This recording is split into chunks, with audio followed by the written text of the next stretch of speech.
Hello friends, my name is Vipin और आप देख रहे हैं आपका अपना channel Vipin sir chemistry classes. So friend, आज हम डिस्कस करने वाले हैं the most important chapter for NEET, JEE Main and even for the class 11th। The chapter is chemical bonding. The friends, it is most easiest chapter, most scoring chapter. चलिए start करते हैं। Friend, bond is a force which keep different atom together. Bond एक force है जो different atom को bind करती है। जैसे हमने देखा H2 बनता है, N2 बनता है, O2 बनता है, मीथेन बनता है, इथेन बनता है, डायमंड है, ग्रेफाइट है, डिफरेंट मॉलिक्यूल्स हैं जो आपस में बाइंड कर रहे हैं। There is some force which bind them, the force which bind them that is bond. तो bond is a force which keeps different atom together. Next है वाई बॉन्ड इज फॉर्म्ड। अब बॉन्ड क्यों बनता है? एक एटम दूसरे atom क्यों combine करता है? एक एटम क्यों इलेक्ट्रॉन लूज करता है, क्यों गेन करता है? ताकि वो स्टेबल हो सके, अपने जो ऑक्टेट है, जो डुप्लेट है वो कंप्लीट हो सके, जहाँ उसके जो पेयर इलेक्ट्रॉन है या अनपेयर इलेक्ट्रॉन है वो पेयर अप हो सके, जहाँ उसकी जो एनर्जी है, फ्री एनर्जी, वो कम हो सके। So bond is formed to get stability or to increase stability or to increase octet or duplet or to pair up unpaired electron or to decrease the free energy of the system. Then हम discuss करेंगे type of bond. Friends, we have ionic bond, covalent bond, coordinate bond, metallic bond, hydrogen bond and van der Waals force of attraction. Ionic, covalent, coordinate, metallic, hydrogen, van der Waals force of attraction. अब हम देखेंगे कि कौन सा आयनिक बनाता है, कौन सा कोवलेंट, कौन सा मेटालिक, सो ऑन। तो फ्रेंड, जब भी एक मेटल और एक नॉन मेटल आपस में कंबाइन होंगे वो आयनिक बॉन्ड बनाएगा। जब भी एक मेटल एक नॉन मेटल आपस में कंबाइन करेंगे तो आयनिक बॉन्ड बनाएगा। इसी तरह नॉन मेटल और नॉन मेटल आपस में कंबाइन होंगे तो वो बनाएगा कोवलेंट बॉन्ड। इसी तरह मेटल और मेटल जब भी आपस में कंबाइन करेंगे तो बनेगा मेटालिक बॉन्ड। इसी तरह हाइड्रोजन और हाईली इलेक्ट्रोनेगेटिव एलिमेंट्स जिनका साइज स्मॉल होगा वो बनाएंगे हाइड्रोजन बॉन्ड। नाउ फ्रेंड्स, अब हम डिस्कस करेंगे फर्स्ट आयनिक बॉन्ड। अब आयनिक बॉन्ड को हम पोलर बॉन्ड भी कहते हैं, इलेक्ट्रोवैलेंट बॉन्ड भी कहते हैं। अब इसके नाम से पता चल रहा है ऐसा बॉन्ड जो आयन से बना होगा, मींस जो कैटाइन और अनाइन से बना होगा। Cation metal, anion non metal. यहां पे क्या होता है, एक एटम, एक एलिमेंट इलेक्ट्रॉन कंप्लीटली ट्रांसफर करेगा दूसरे एटम में। जब एक एटम एक इलेक्ट्रॉन अपने इलेक्ट्रॉन ट्रांसफर करेगा दूसरे एटम में तो इस पे पॉजिटिव चार्ज आएगा और दूसरे पे नेगेटिव चार्ज आएगा। अब because opposite charge they are attract to each other and form ionic bond. तो ऐसा बॉन्ड जो बनता है मेटल और नॉन मेटल से, ऐसा बॉन्ड जो बनता है कैटाइन और अनाइन से, जिनमें strong electrostatic force of attraction होती है। चलिए एग्जाम्पल समझते हैं। जैसे हम बात करें Na, sodium, atomic number of sodium is 11, electronic configuration 281, chlorine 287। तो फ्रेंड्स, ये जो सोडियम का जो लास्ट इलेक्ट्रॉन है वैलेंस शेल, ये अपना एक इलेक्ट्रॉन लूज कर देगा। अब क्यों लूज करेगा? अपने आप को स्टेबल करने के लिए। तो यहां पर आएगा friend Na positive. Similarly chlorine की बात करें तो क्लोरीन के पास है 7 इलेक्ट्रॉन। स्टेबल होने के लिए एक इलेक्ट्रॉन चाहिए, तो ये इलेक्ट्रॉन यहां से गेन कर लेगा, तो हमारे पास बनेगा Cl नेगेटिव। तो फ्रेंड, ये कैटाइन हो गया, ये अनाइन है। Because of opposite charge they get attract to each other and form ionic bond. तो ऐसा बॉन्ड जिनमें आयंस होते हैं, इसलिए हम आयनिक बॉन्ड को पोलर बॉन्ड भी बोलते हैं, या इसको हम इलेक्ट्रोवैलेंट बॉन्ड बोलते हैं, जहां पर there is complete transfer of electron from one metal to non metal, from metal to non metal. इस दफे डिस्कस करते हैं एक और एग्जांपल Na2S। जैसे यहाँ पे 2 सोडियम है, 1 सल्फर है, तो सोडियम जैसे हमने देखा कि इसकी आउटर मोस्ट शेल में 1 इलेक्ट्रॉन है, इधर 1 होंगे, सल्फर 16 2 8 6 डॉट बना दी हमने। हम always draw the valence electron, जो सल्फर है, सल्फर 16 है, 2 8 6, द 6 इज वैलेंस इलेक्ट्रॉन, ये हमें ड्रॉ करने आउटर मोस्ट इलेक्ट्रॉन। अब इसको चाहिए 2 इलेक्ट्रॉन, 1 इलेक्ट्रॉन ये वाला सोडियम आयन देगा, 1 ये वाला आयन देगा, तो इनका तो बन जाएगा Na2S। This is ionic bond. अब हम डिस्कस करेंगे बेस्ट कॉम्बिनेशन की कौन कौन सी ऐसी पॉसिबिलिटी है कि जो बेस्ट आयनिक बॉन्ड बने। फ्रेंड, जब भी ग्रुप 1 का कोई भी एलिमेंट ग्रुप 16 से कंबाइन करेगा या ग्रुप 1 का कोई भी एलिमेंट ग्रुप 17 से कंबाइन करेगा तो बेस्ट आयनिक बॉन्ड बनेगा। इसी तरह हमारे पास है जब भी ग्रुप 2 का कोई भी एलिमेंट ग्रुप 16 से कंबाइन करेगा, इसी तरह ग्रुप 2 का कोई भी एलिमेंट ग्रुप 17 से कंबाइन करेगा।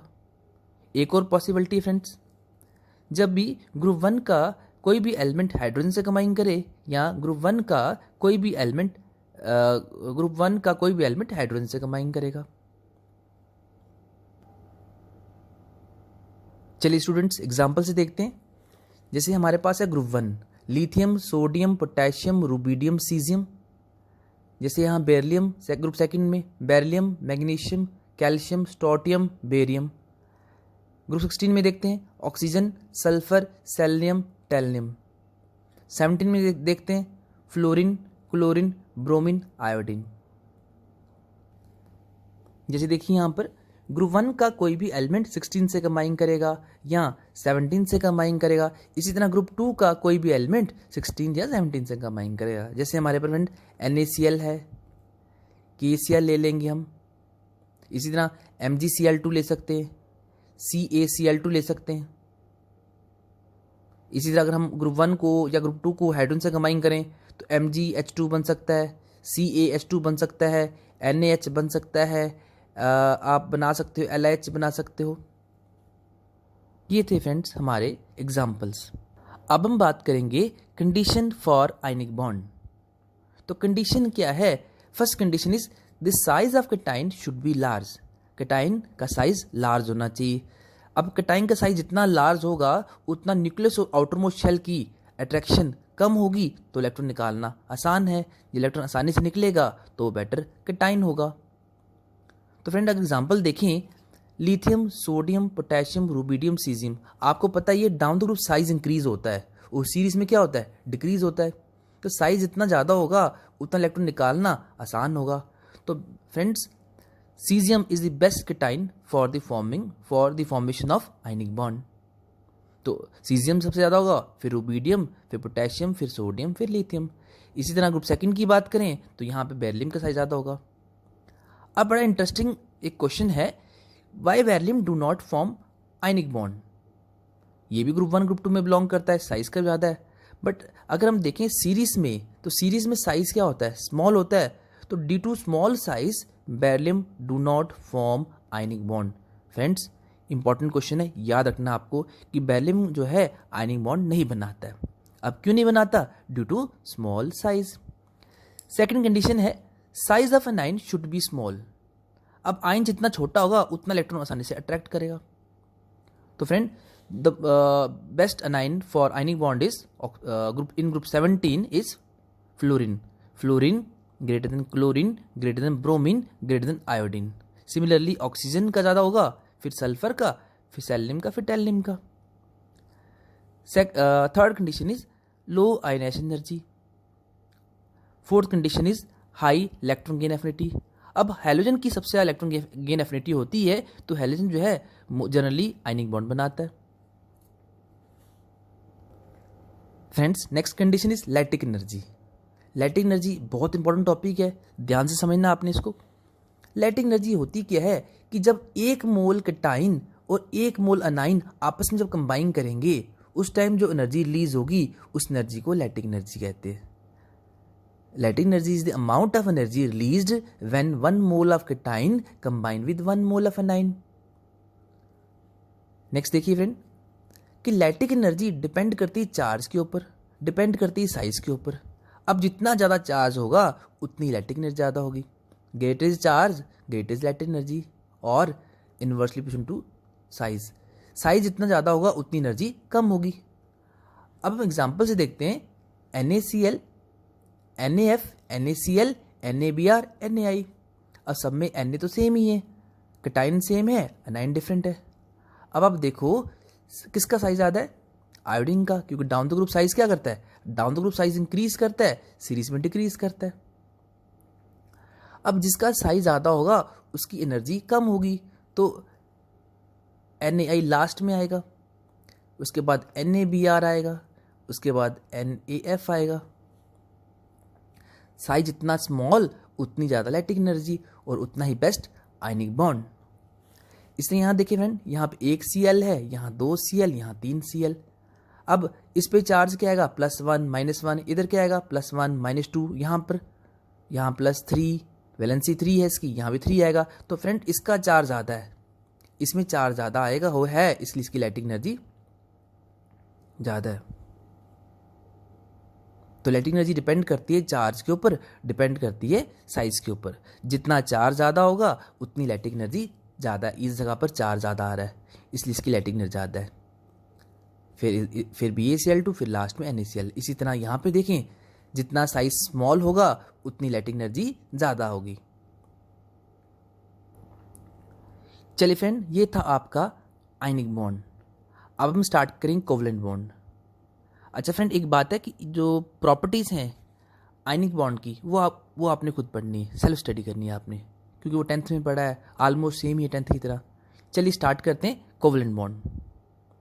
कोवलेंट बॉन्ड बेसिकली ये जो बॉन्ड है ये बनता है नॉन मेटल और नॉन मेटल के बीच में। जैसे हमने यहाँ देखा था पिछले बॉन्ड में, आयनिक बॉन्ड बनता है मेटल और नॉन मेटल से। ये जो बॉन्ड है कोवलेंट बॉन्ड, ये बनता है नॉन मेटल। यहाँ पर क्या होता है, म्यूचुअल शेयरिंग होती है।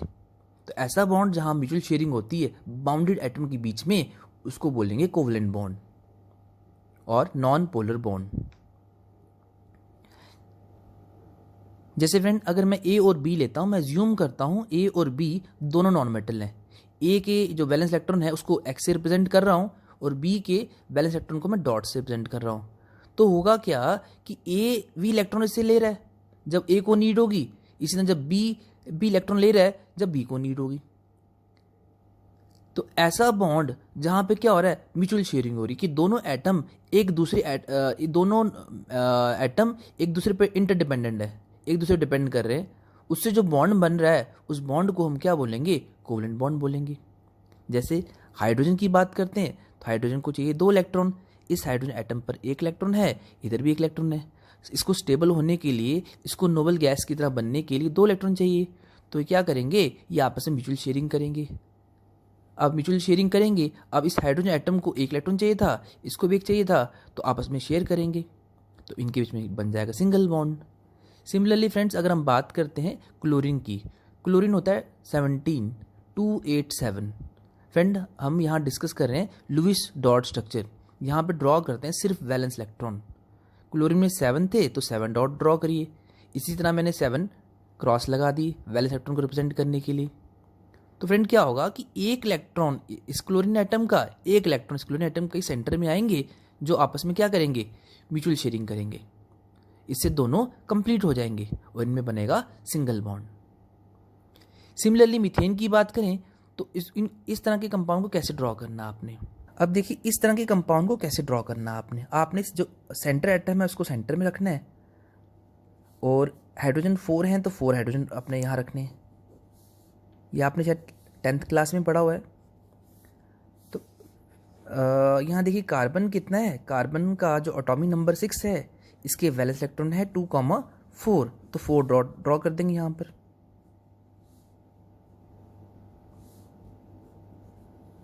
और कार्बन हाइड्रोजन का 1 है, यहाँ 1 ड्रॉ कर दिया। ये क्रॉस यहाँ लगाते हैं कार्बन के लिए, ये हाइड्रोजन के लिए यहाँ डॉट लगाते हैं। अब हाइड्रोजन 2 चाहिए तो हाइड्रोजन 1 इलेक्ट्रॉन यहाँ से ले लेगा।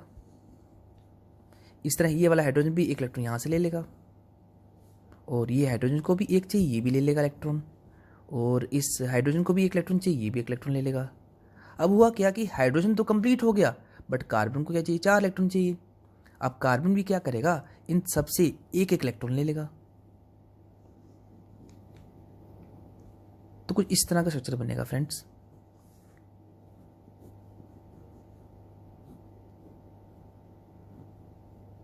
ये थोड़ा कॉम्प्लिकेटेड लगता है बट है नहीं है। आपने इसको 10th में पढ़ा है और 11th में आपने ही पढ़ना है।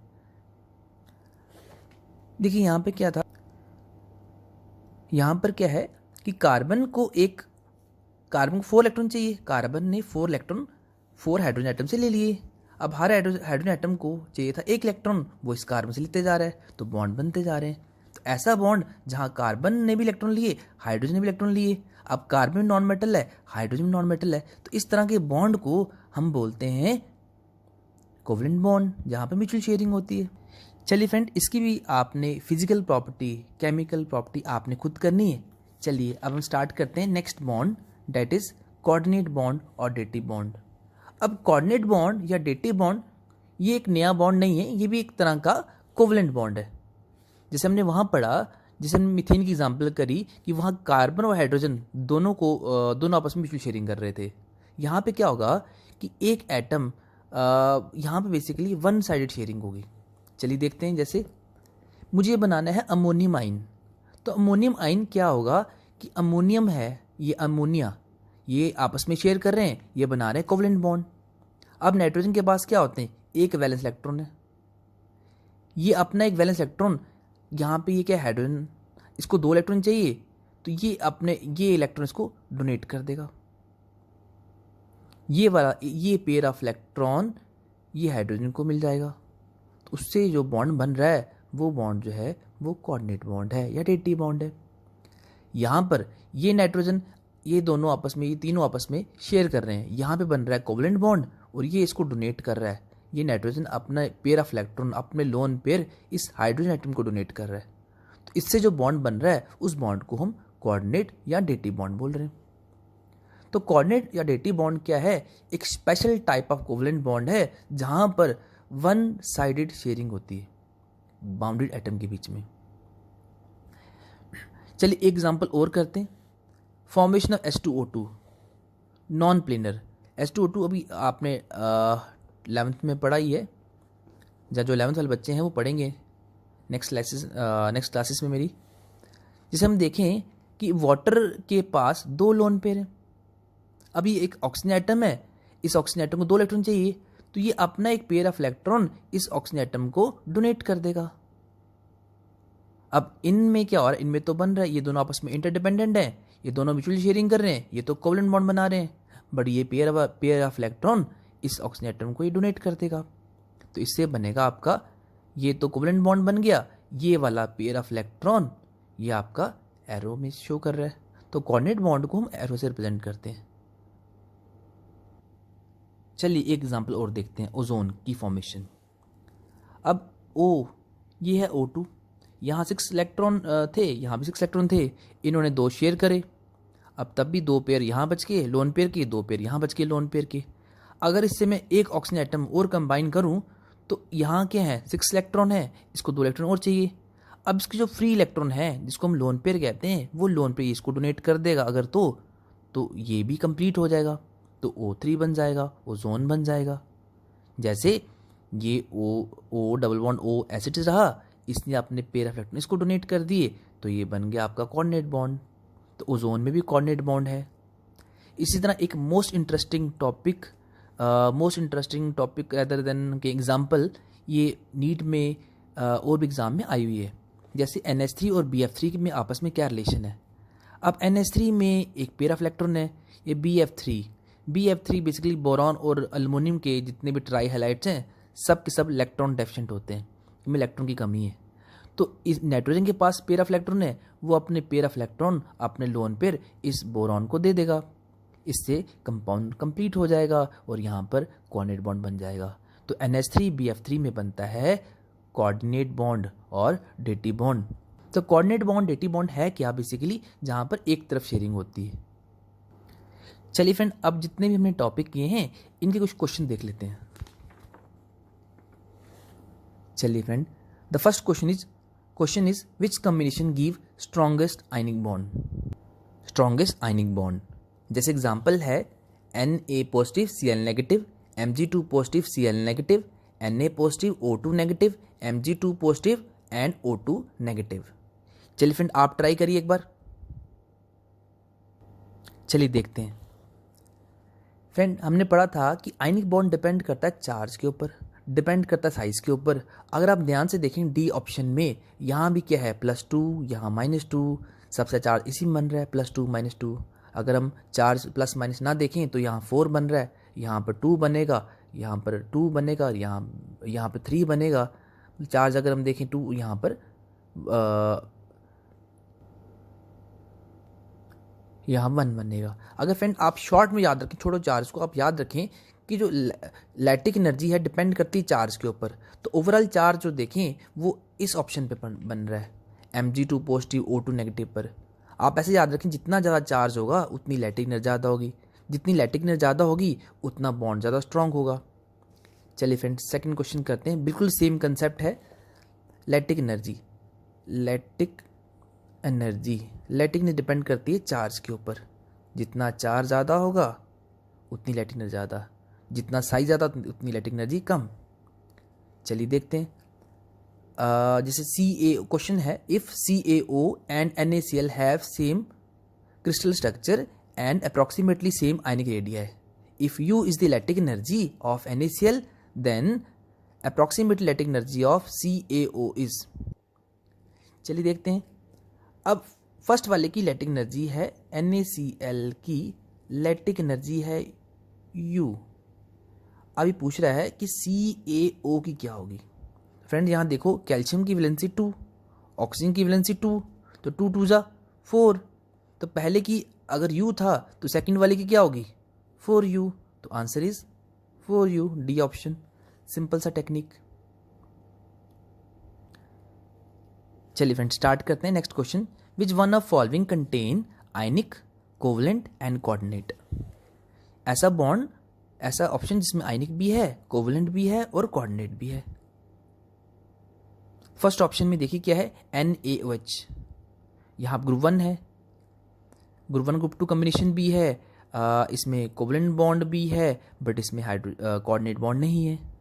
इसमें NaCl ग्रुप 1 ग्रुप 2 16 17 ये आयनिक है, ये इसमें आपका आयनिक है, कोवलेंट है बट कोऑर्डिनेट नहीं है। बट अगर इसमें देखें तो इसमें क्या है, आपका आयनिक भी है, कोवलेंट भी है, कोऑर्डिनेट भी है। जैसे यहाँ पे है, इसमें Na, N और C ट्रिपल बॉन्ड C ये एरो बना दी हमने, ठीक है। तो यहाँ देखिए, यहाँ पे क्या है, यहाँ पे आयनिक बॉन्ड है, यहाँ पर कोवलेंट बॉन्ड भी है, यहाँ पे कोऑर्डिनेट बॉन्ड भी बन रहा है। क्यों? क्योंकि कार्बन के बाद 4 इलेक्ट्रॉन चाहिए, ये तो 2 ही बन रहे हैं। तो ये अपने पेयर ऑफ इलेक्ट्रॉन इसको डोनेट कर देगा। तो यहाँ पर आयनिक बॉन्ड भी बन रहा है, कोवलेंट बॉन्ड भी है, कोऑर्डिनेट बॉन्ड भी है, इसलिए NaNC, D option is the answer.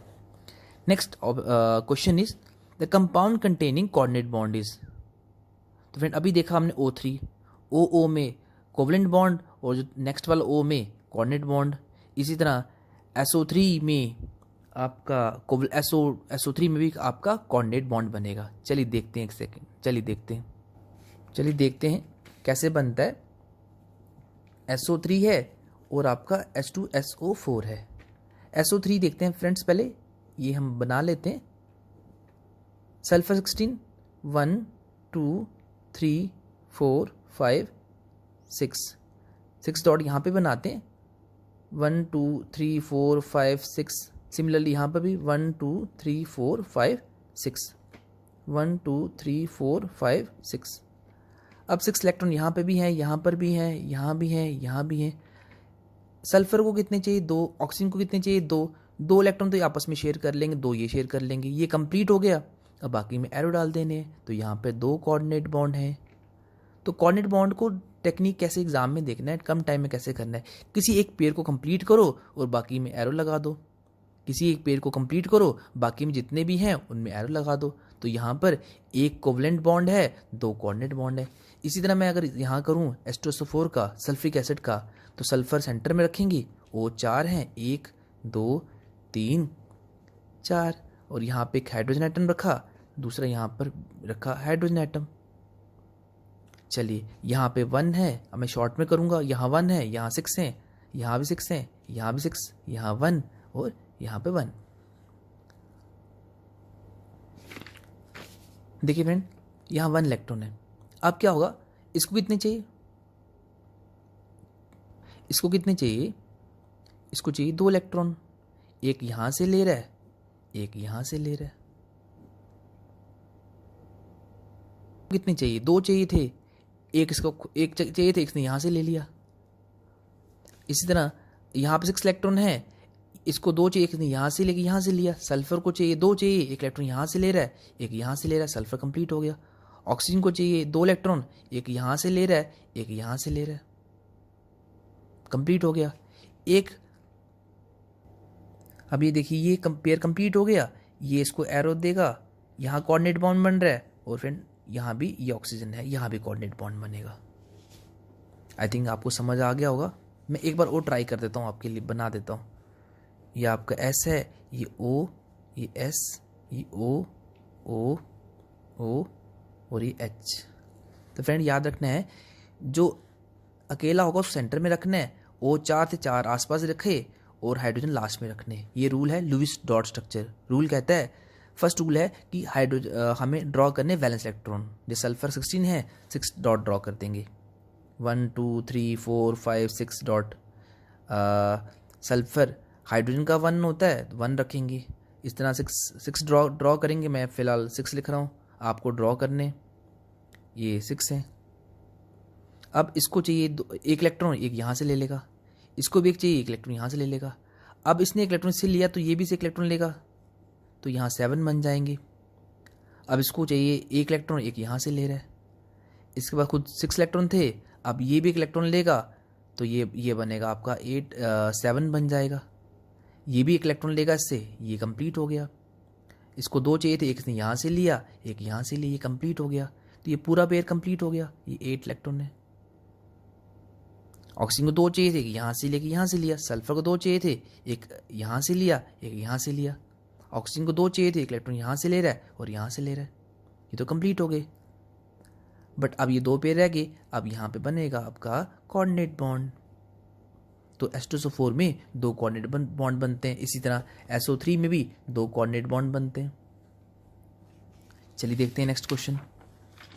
तो ऑप्शन क्या होगा इसका, SO3 में भी है, O3 में भी है, H2SO4 में भी है। तो हमारे पास जो ऑप्शन होगा वो होगा ऑल ऑफ दिस। चलिए नेक्स्ट क्वेश्चन करते हैं। The type of bond present in ammonium chloride are electrovalent, electrovalent, covalent, coordinate, covalent, covalent and coordinate. चलिए फ्रेंड देखते हैं कैसे। ये थोड़ा सा आप याद भी रख सकते हैं कि शॉर्ट ट्रिक है। अमोनियम X, अमोनियम हैलाइड, ये आपका आयनिक बॉन्ड, इसमें कोवलेंट बॉन्ड होता है, इसमें कोऑर्डिनेट बॉन्ड होता है।